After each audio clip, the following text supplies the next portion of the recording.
We're on, Mary. All right, great. How are you doing? I'm doing great. I'm Good. very excited to get to talk to you again because I have so many things stacking up in my head that I'd like to talk to you about. I mean, I could talk to you for hours. And so could everybody else, obviously. So you had so much great content, wonderful things are going on. I gotta do 2 books first, okay? So I'm gonna flash 2 books up here. All right. This is for Julian. One of them just fell on the floor. This is for Julian. Julian, this is the Stanley Hauerwas book I've been talking to you about in the comment section a couple of times. And also Luke is going to like seeing this because Luke pointed me to Father Stephen Freeman, I think his name is. And Father Stephen Freeman studied under Stanley Hauerwas. Oh, really? Yeah.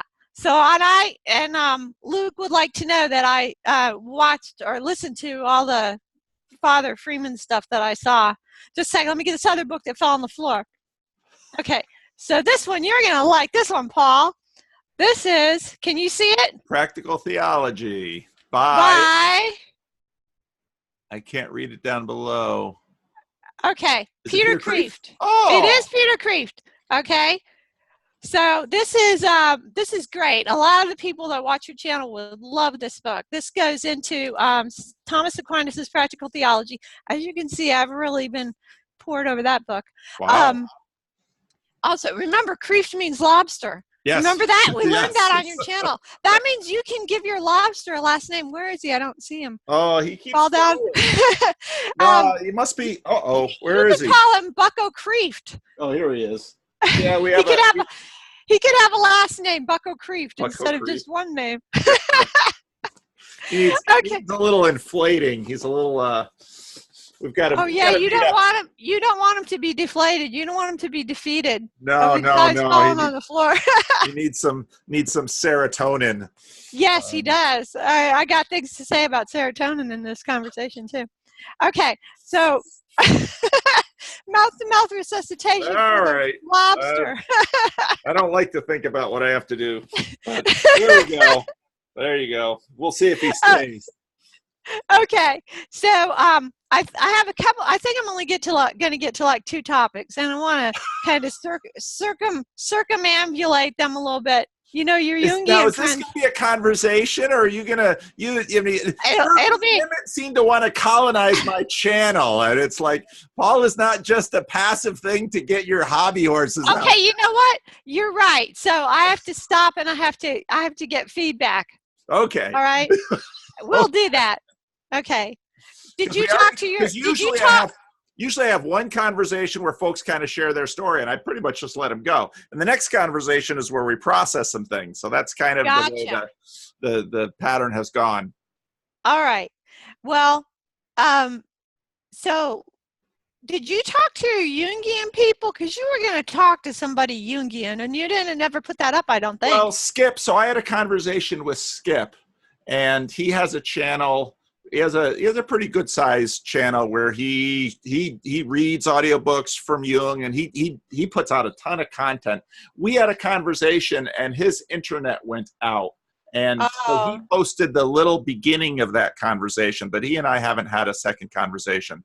So Skip's got some pretty clear ideas about what he wants to see happen, and it's this stuff gets so complicated because Jung has a following that is extremely devoted to Jung and his work. And there are times when if you're, it's sort of just like another religious community. And if other people aren't sufficiently down with that project, it's just like you can be not reformed enough or not Catholic enough. I mean, it's just a natural part of tribes. So. Oh, okay. Okay. So and Jung's, Vervaeke on one of his recent videos made a comment about Jung basically saying, if you don't know Kant, you don't know Jung. And he said that, and I thought, I'm going to have to think a lot more about this, because Kant is another important figure that, Kant, Hegel, these philosophers' works have been so foundational to the West, but they're not easy to get your mind around. So I've just got a lot more homework to do. Yeah, well, they can stack you up with the things that you have to read and everything. I think I'm kind of past the point of doing all of that reading. I did it years and years ago, and I'm like, now it's like I just don't feel like I have time to dive into all those books. But getting the lectures from somebody like John Vervaeke or Dr. Gregory Sadler or something like that, or you, is real helpful because it brings things back to my mind, makes connections. It's really great.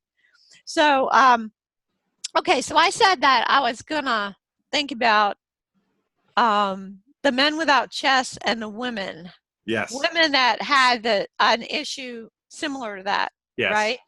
So the reason I brought up the word circumambulate was because that's a word the Jungians like to use about how to approach a subject. It's like you walk around it and you get closer and closer to it.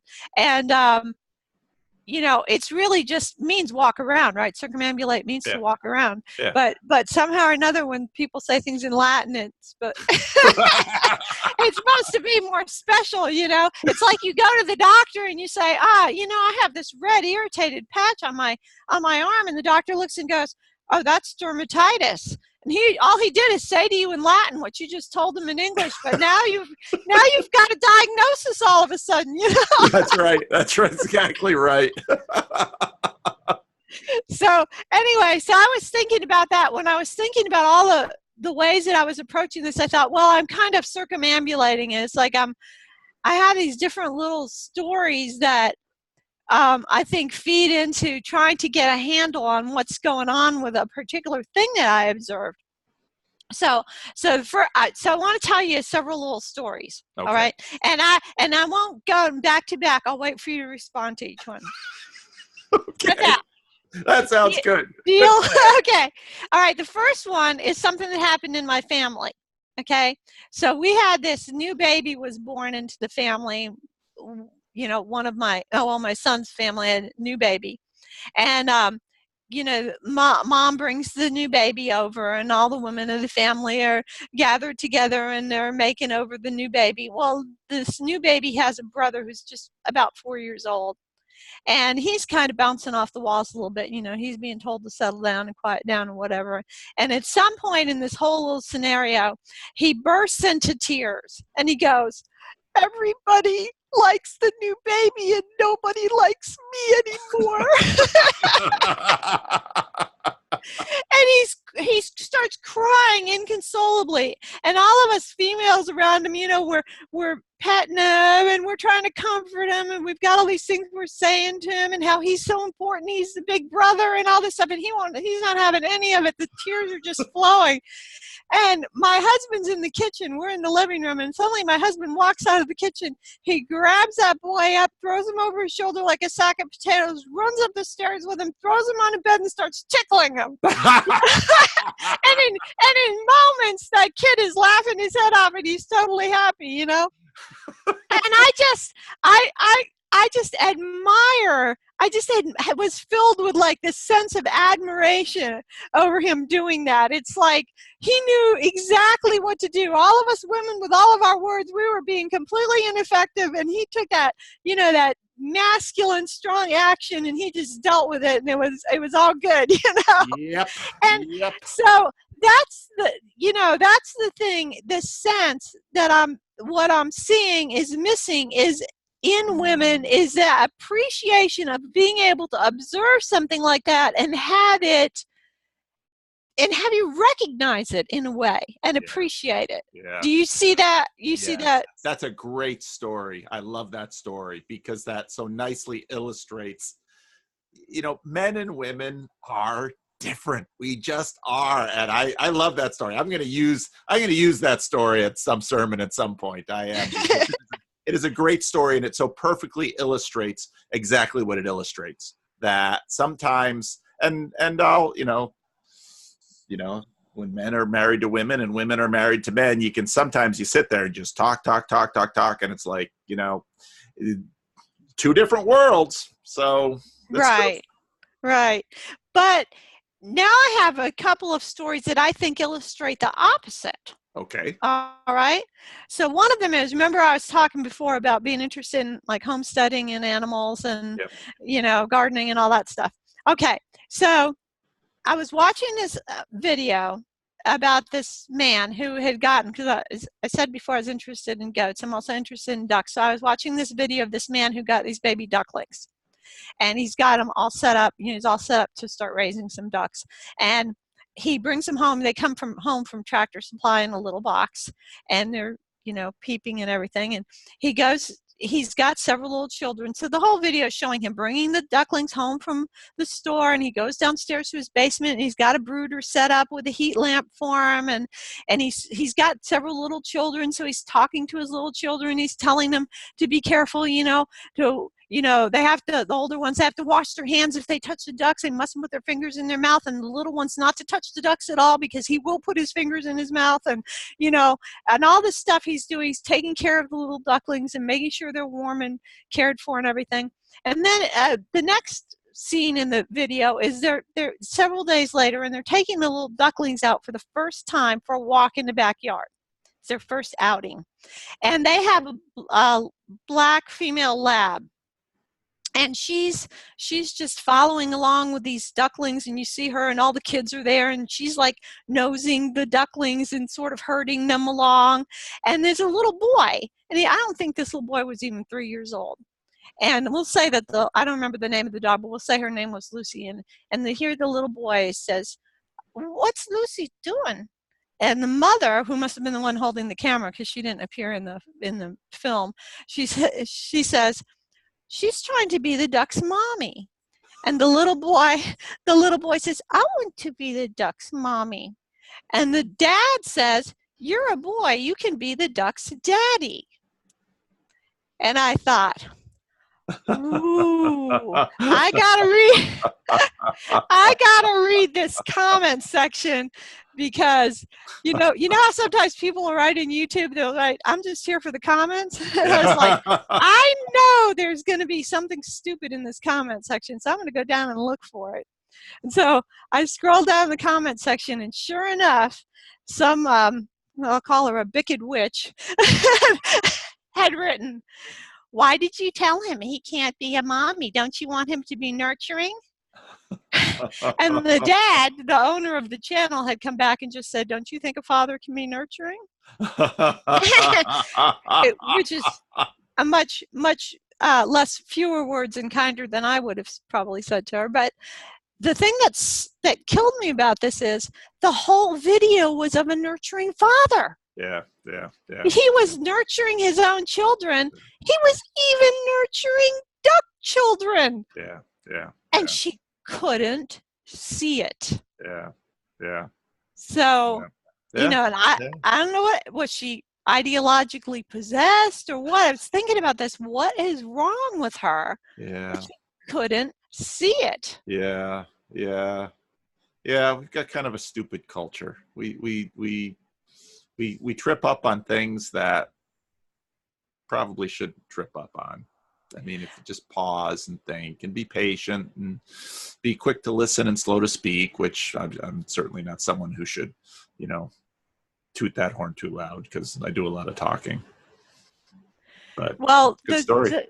The second story that I have about a woman doing the same thing involves Jordan Peterson. Okay, so this is like, do you remember the GQ interview? Now everybody remembers Kathy Newman. You remember the GQ interview? Oh, yeah, I certainly do. Okay, and this is a point about it. I've watched a lot of analysis about it, but this is a point about it that I haven't seen anybody point out. So there's a situation in that interview where she says to Jordan Peterson, "How have you encouraged your daughter?" Do you remember this? It's ringing a bell. And he comes back and he says, "I encouraged my daughter in her desire to be a mother." Yes. Which of course was not what that woman wanted to hear, right? Yes. So then she comes quickly back and she says, "Well, did you encourage your son to be a father?" And he said, "Well, yes, of course." But he's looking at her like, "You're so clueless." And I'm thinking, I'm seeing that and I'm thinking, Yeah. ooh, Sesame Street time, boys and girls, because one of these things is not like the other. Yes. You know, Yes. Yes. when your medically fragile daughter who's been on umpteen medications her whole life, had I don't know how many surgeries since she was a young child, says she wants to be a mother, it's not the same thing as your healthy son indicating that at some point in the future he might like to impregnate his wife. That's right. Right? That's right. That's And right. she couldn't see it. Well, she couldn't see it. I think that's exactly right. She couldn't see it. And, who knows how, I was thinking about Peterson this morning because he posted a video on his channel which had a Think Club, which was funny, had a Think Club opening. And he just made a comment in the notes saying that, he's been very busy and preoccupied with the illness of his wife. Right. And I just thought about Jordan, and you can't read 12 Rules for Life without a real appreciation for the pain that he and his wife, parents suffer with a child in a different way than the child suffers. And this has actually been, we've got an important member of our meetup community who has a disabled sister.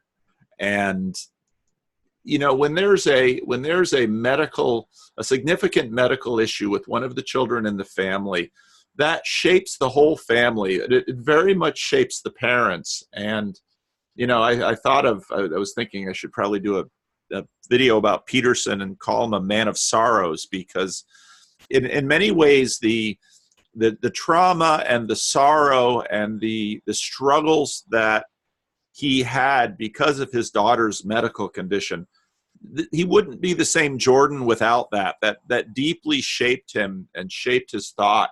And now to have his wife facing a very serious medical challenge, I do keep him in my prayers, because this is very, very difficult. But these kinds of, any pastor who's paying attention knows that these sufferings are deeply formative.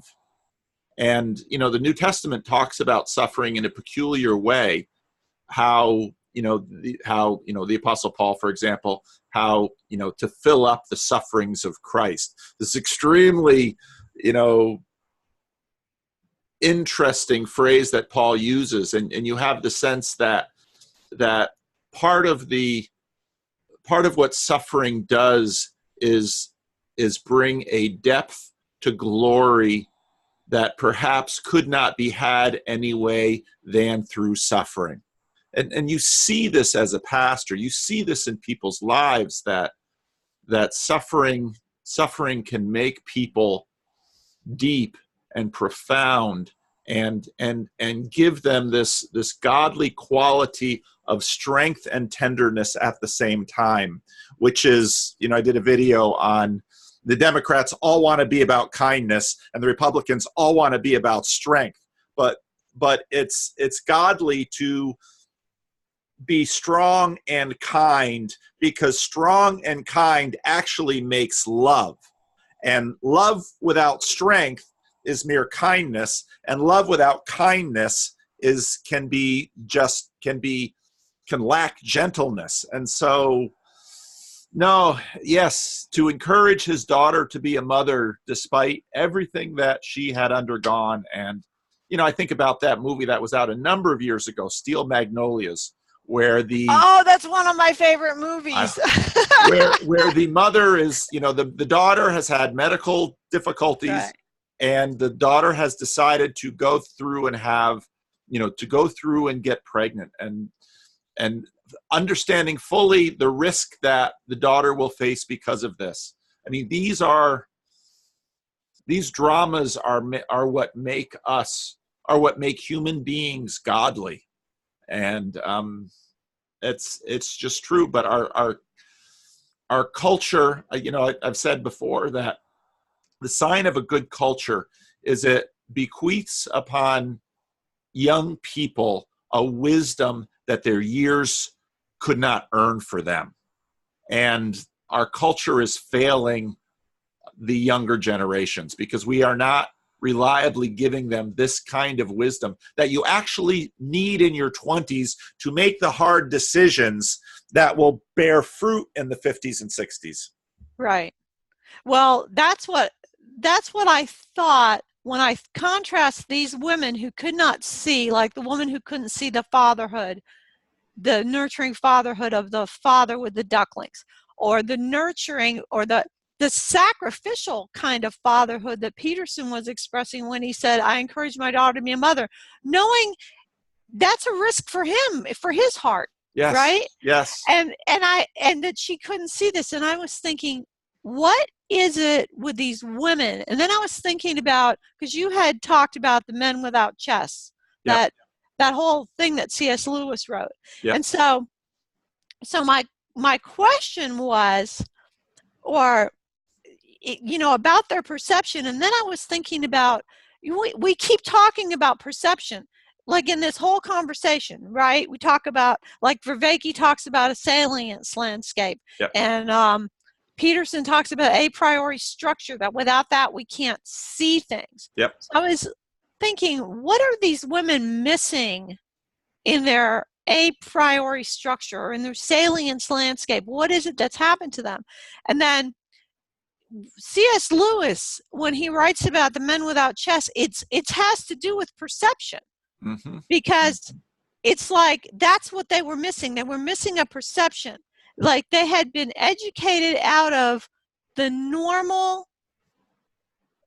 perception or the normal emotional reactions or sentiment that the perception of things that were beautiful or noble were supposed to evoke in them. That's right. And that's what he meant when he said that they were men without chests. Right. You know, that whatever it was that was connecting the head to the perception had to flow through this middle space, and they were missing it. So they were disconnected, right? Yes. So they couldn't see the real qualities and virtues in things. So right. They couldn't see through things that they're lacking the, you know, we have these 5 senses, but we have these additional senses, basically, Lewis said. And one of these is the numinous, and with that comes courage, which is obviously, you know, someone with a chest, they have courage. Mm-hmm. Lewis brings that out. And no, that's right. So for the women, I thought, this is kind of what I came up to. Women would naturally find motherhood attractive, and they would naturally respond appreciatively to fatherhood. But what's gone wrong is that they have been educated to think that those emotions don't tell them anything about the virtues of motherhood or fatherhood, but that those feelings are artifacts of social construction designed to fit them into a subservient role in the patriarchy. Yep. And so they have to internally reject any sentiment connected with them. Yep. And once they do that, then having rejected that sentiment toward motherhood in themselves, then they reject the fatherhood, the evidence that fatherhood is good. It's right, sitting right in front of their face. Yep. They reject. Yep. Because they can't connect the fatherhood to the motherhood inside of themselves. Yep. Does that make sense what I'm saying? It makes perfect sense. It makes perfect sense, and well said. Well, I had a personal experience of, this was so strange, and this is very, very personal, but I'm going to say it anyway. Okay. So this is, you know, probably about 10 years ago or so, and it well past the time when I'm nursing my babies or having babies, you know, well past the change of life. And I'm in a store, pushing a shopping cart, and in the next aisle over, I hear a newborn baby suddenly cry. And you know, they have a very distinctive cry. It almost sounds like a little lamb, you know? Yeah. And immediately I felt a tingle in my breasts. That same feeling that women have when they're nursing babies, and they suddenly they smell their baby or they see their baby, and that milk lets down. Although I don't have any milk, but I had that sensation so strongly, and I was so surprised at it that it would happen as like this reflex, so many years after I've nursed any babies. So that made me start to think, and what you said about how we have other perceptions, and I thought, well, could I say that the breast is an organ of perception? Absolutely. You think so? I thought so. Yes, we are embodied creatures. I mean, one of the things that makes us so, we are absolutely covered with nerves. All of these, part of the, I heard one thing, I'm not a scientist or anything, but we're covered with all of this hair, and all of these hairs are attached to nerve endings. And so one of the reasons we have this giant brain is we're covered with this capacity to sense things. And no, I think that's exactly right. I think we have far more senses than just the 5 that let's say John Locke imagined brings input onto this blank slate inside. The sense of the numinous, it just seems silly not to imagine that we have these senses. Now, having said that, it doesn't mean we always get things right with these other senses. That's a whole different story, because we get things wrong with our eyes and our touch, and we get things wrong. But to deny these other senses completely seems to me just not reasonable. Well, when I was thinking about whether the breasts were organs of perception, I had the funniest thought, because I thought about Hooters, and I thought about how they make the eyes of the owl, like they relate the woman's breast to the eyes of an owl. And I thought, that's like an iconography that's saying something. Isn't that funny? It's a good thing that you're not monetizing this video, Paul, because you'd have Hooters ads and you'd be leading people astray because I said that. But isn't that funny? It is. That is. And then I thought, and it's an owl, and I thought, oh, the owl. Talk about a mythological irony. The owl is a sacred bird for the goddess Athena, who's the goddess of feminine purity and domestic arts, among other things. But I just thought that's so ironic. And so that's what I came up with. I finally came up with that the correlation of the men without chest was women without breasts. I think that's really good.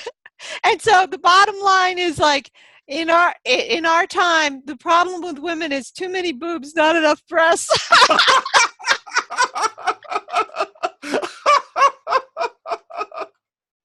Oh, that's excellent. That's excellent. That's so really I thought you would like that. Yes. I know. Yes, that's good. That's good. I don't mind being colonized with such good stuff. Well, it just all sort of started to come together with me, for me. But without the things that you said, and pointing out about C.S. Lewis, and that's such a rich source of material, everything that he says, I don't think I would have ever put it together. But this whole conversation, John Vervaeke and Sevilla, I've listened to all of her stuff now.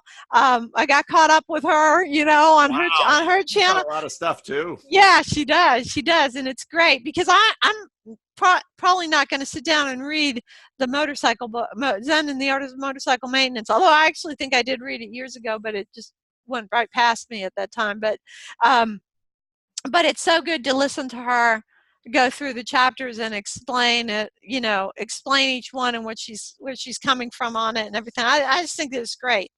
So the second thing that I wanted to talk to you about was John Vervaeke. Okay. All right. Yep. Now, you've been watching all of his stuff, right? Yep. I just caught up this weekend. Okay, good.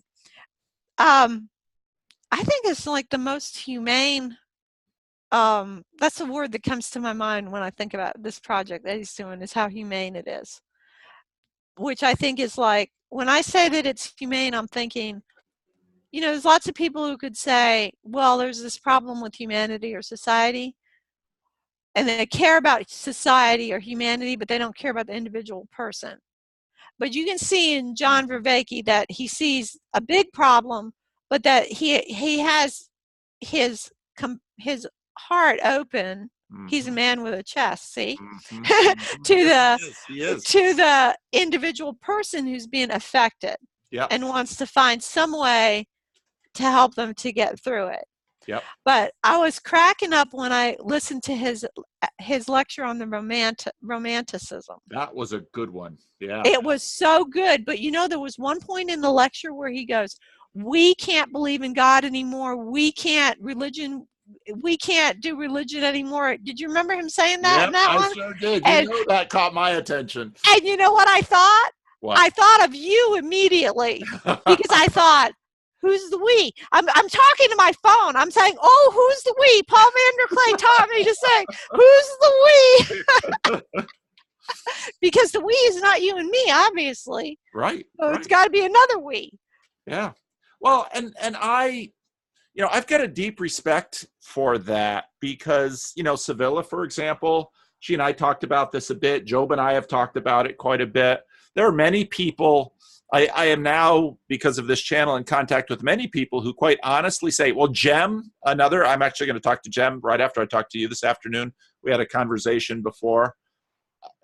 You know, there are a lot of people who, they're honestly telling me, and I completely believe them, they want to believe but can't.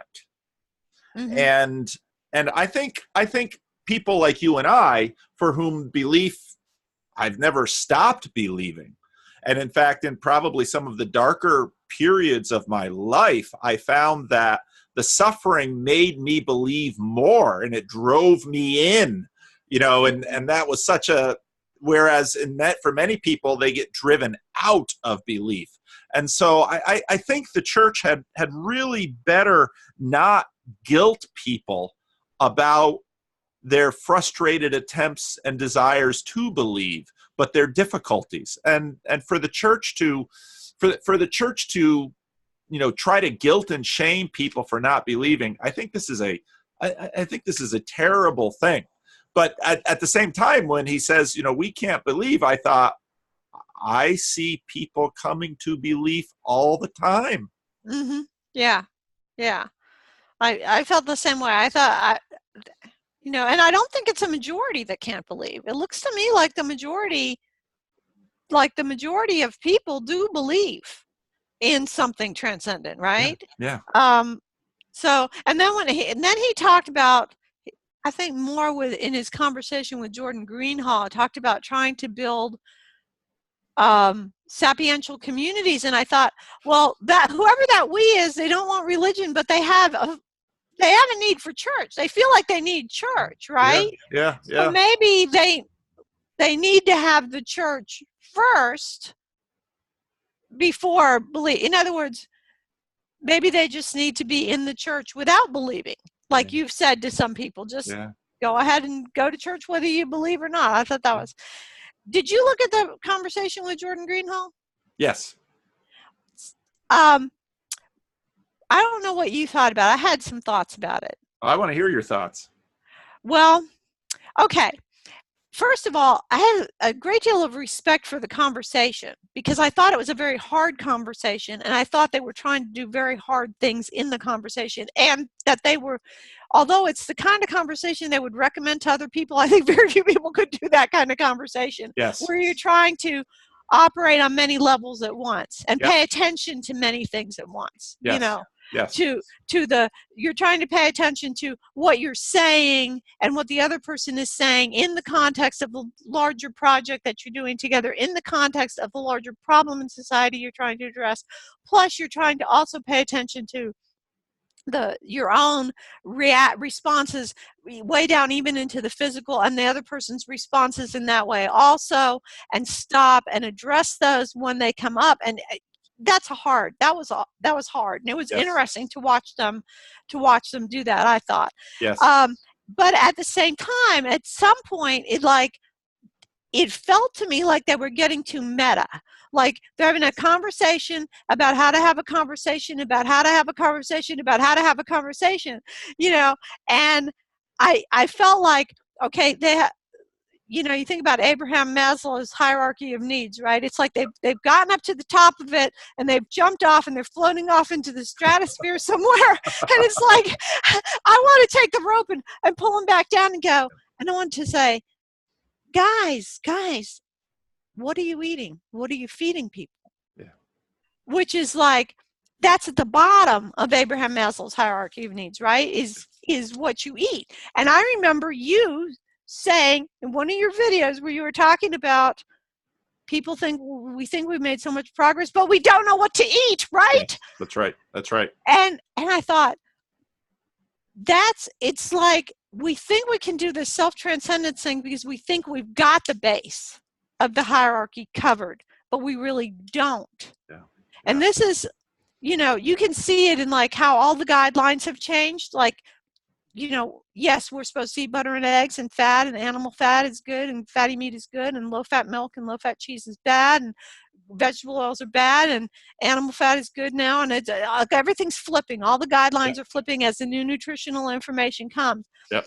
But it's even worse. It's not just that we don't know what to eat. It's like we don't even know how what we eat nourishes us. Yeah. Right? And that's spiritually too. I mean, that can apply even spiritually as well as physically. Yeah. Because what we found out in the past, like 20 years or so, is that we don't digest our own food. Right? I mean, we digest part of it. Like in our stomach, we digest meat, but much of our food is digested by other things that live in us. Right? That's right. And digest our food and feed us. And it turns out that it's the bacteria in the gut that make most of our serotonin. Have you heard about that? I had yes. Heard that. Yes. The gut bacteria make most of our serotonin. Well, that's not the end of the thing about the food, because there's another thing that's like a parallel thing. Is we used to think we knew how plants got their nutrition. They send their roots out into the soil, and through capillary action, they suck nutrients up, you know, through their roots. That's not how they get their food at all. Turns out that plants, through their roots, send things into the soil. They're called exudates that they send into the soil. Sugars and carbohydrates and various compounds they send into the soil that are chemical signals. And these chemical signals call to the plant the various microbes that live in the soil.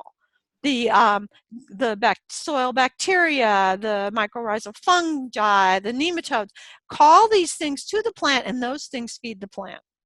Really?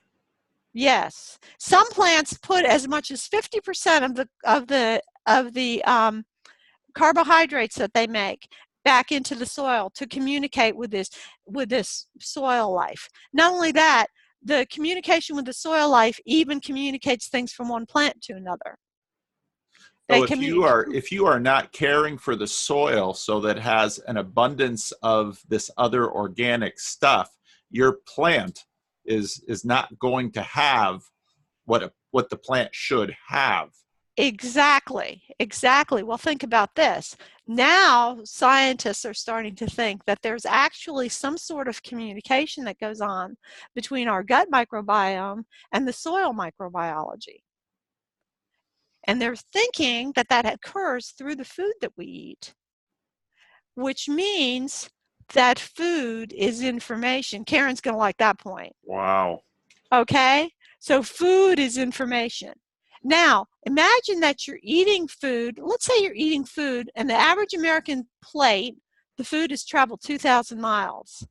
So if you're eating food that comes from far away, what are you telling your gut microbiome? I am not at home. I don't belong here in this place. Or if you're feeding food that's been grown in soil that's depleted, or that the microbiology in the soil has been killed by chemicals. Right, it's been eradicated. You're telling what message is the food giving your gut microbiome? everything out there is dead and dying. And so what do you have? You'll have a sense of scarcity. That's something that Jordan Greenhall and John Vervaeke talked about, is that people seem to have a pervasive feeling of scarcity. But I'll tell you something interesting. If you plant food in your own yard, you attend to the microbiology in the soil of your own yard, and then you eat that food, an amazing thing happens. Jul Saletan, who's a wonderful farmer, he said he had to have a kitchen garden because he wanted to feel like he was nestled in abundance. And if you're eating food local to you, that with the soil microbiology is being cared for, you feel like you're nestled in abundance. That feeling of scarcity goes away. And that's why when I'm thinking about the things that, you know, John Vervaeke and Jordan Greenhall are talking about, and the problems they're seeing with people, and I'm coming back and I'm thinking, well, what are you feeding people, or what are you eating? You know, because we're not at the point where we've climbed successfully up Maslow's hierarchy so we can jump off the top of self-actualization into self-transcendence. We have to bring the bottom with us. Yeah. And that's what, you know, like Jonathan Pageau talks about Jesus connecting the top and bottom of the hierarchy. So the bottom, the food, gets connected to the top and to the transcendent, which is exactly what the Eucharist does, right? Because in the Eucharistic prayer, what do we say? You know, when we give the Father thanks for this bread we offer, fruit of the earth and work of human hands, it will become our spiritual food. And we thank the Father for this wine we offer, fruit of the vine and work of human hands, it will become our spiritual drink. So you're taking the bottom, right, and you're connecting it to the top. But you don't just climb up the top and ignore the bottom and jump off the top of the hierarchy. They have to be connected through Christ. Like that's what Jonathan Pageau said. The top and bottom of the hierarchy are connected through Christ. And I like what's her name? Sevilla with equality existence. She talked about food, the importance of food for our psychology. I remember her talking about that in one of her lectures. And also another person who's very into the food thing is the anadromist. Yeah. Anadromist. He likes to feed people. Yeah, he likes to feed people. You know, he talks a lot on his channel about having meals and the importance of feeding people and gathering people around food. So that was my thought about that conversation, that I felt like Vervaeke and Greenhall had kind of come untethered from the earth in some way, you know, a little bit in their conversation, and that this is a connection that has to be made in order for this, you know, project of conversation or whatever to work. Does that make sense? Yes, it does. That's really good. That's really helpful. You know, I've been watching, so a lot of the people who have reached out to me, a lot of the people who've been greatly helped by Jordan Peterson, for example, were suffering from depression. And a number of those people have also, like Peterson, worked to adjust their diets in a variety of different ways. And someone recently I was talking to, and they pointed me to, I've already forgotten the channel, but, you know, treating depression with diet, because I'll have people come and talk to me, you know, about this stuff, and I'll often recommend it. You know, a lot of basics. You're going to have to, you know, when do you wake up? When do you go to sleep? What are you eating? Are you exercising? I mean, all of these basic things. And just you know, so John and I are going to have a conversation next week, and I'm really looking forward to that conversation, because I agree with you completely. Very much a sense that he's a man with a chest. He's got a big heart. He wants to help people. He cares for people. You know, both he and Peterson are very much that way, even though, you know, they've got some differences in terms of their projects. Now, it's one of the things that one of the things when I think about, you know, Vervaeke's project, I as a pastor, I'm not an academic. I'm not a scholar. And, I'm pastors, I'm kind of a go-between, a priest in a way, in some ways. I'm a pastor, I'm a go-between kind of this highfalutin talk and people's ordinary everyday lives.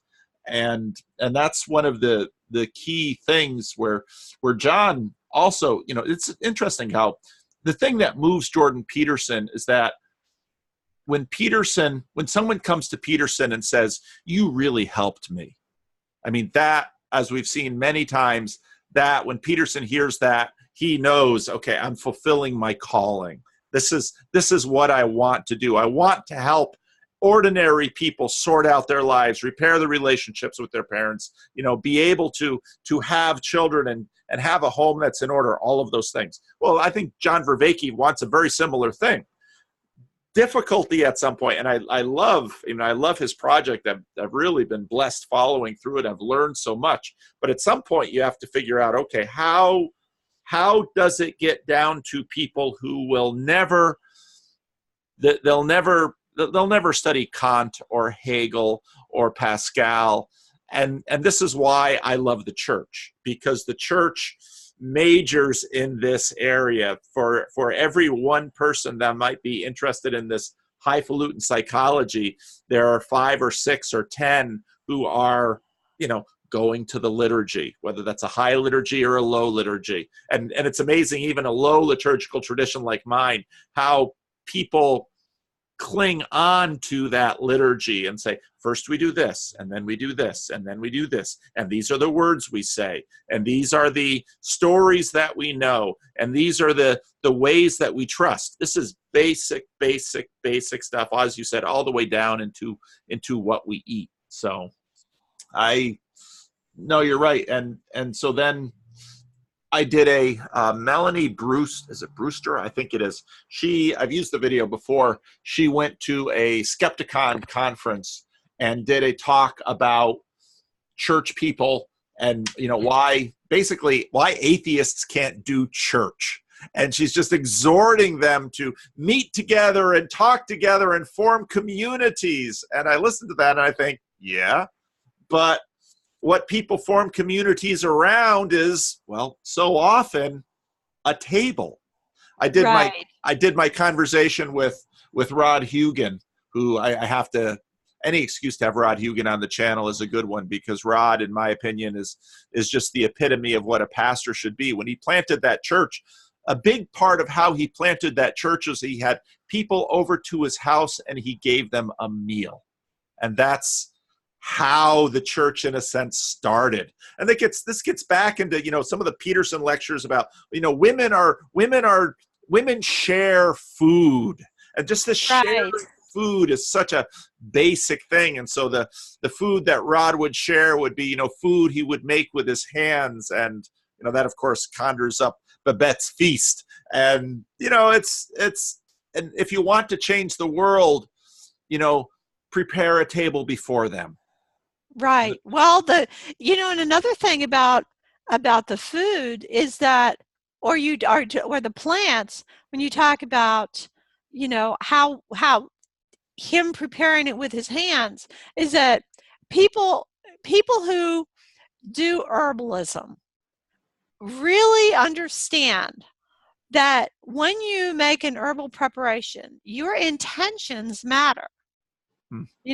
And that there's communication between you and the plants, so that plants will call to you in a way, or make themselves known to you when you have a particular problem or a particular illness or something. And I had an experience at my house. I have achillea, which is an herb growing in my yard, and I had a woman and a little granddaughter over, and was talking to them, and the little girl kept going over to the achillea and just touching it and looking at it. And I told the grandmother, I said, that plant might be calling to her. She might need some of that herb, and it actually is an herb that is particularly good for children. So you see there's all this communication going on within the food. And it seems to me that one of the things that Jesus is teaching us through the Eucharist is that food is supposed to be the center of our life. Yeah. And it's and I don't mean in an unhealthy way, like, right. like gluttony, right? Right, like gluttony, but I think we feel like it's tremendous progress we've made in society because we have fewer and fewer people working with food, working on the land. We feel like somehow that's progress, or because we can devote fewer and fewer acres of land to the production of food, and we think we're going to put the plants in high-rise buildings and feed them hydroponically and totally disconnected from the earth, and that's just going to be okay. And I don't think it's going to be okay like that. I think that we need to have that direct connection as much as possible. Yeah. Well, it's the interesting dichotomy between the Greeks, who, the Greeks are always floating up with this Gnostic tendency. And here you have this image of God the Father in the beginning of Genesis, making a man out of the earth. Yeah. Right there. He makes a man out of the earth. And I'll often remind people, I say, we are the stuff of earth and the breath of God. That is, in the Bible, that is what human beings are. God breathes life into him, and he becomes a nephesh, and that is what we are. Well, and the same thing. Think about the way the Holy Spirit is over the earth at the beginning, and then over the womb of the Virgin Mary in the second creation. Yeah. That's another thing that connects our bodies to the earth. Yeah. So. Anyway, well, those were the things I wanted to talk to you about. Well, you and I, Mary, I know you and I could talk for hours. I have no question about that. And this of course was again a delight. And you were, I shouldn't, I teased poor Esther, and she still won't let it go about her colonizing my channel. But you go ahead and colonize my channel, Mary. You're just fine. It's just fine with me. I always enjoy talking to you, and I'm so grateful that you stumbled across my channel, and you enliven the comments section, and it's all just been a real blessing. So I deeply appreciate it. Well, thank you, Paul, and continued blessings on your wonderful work, and maybe we'll talk again in a few months. Okay, that sounds good, Mary. You take care. You take care too. Bye.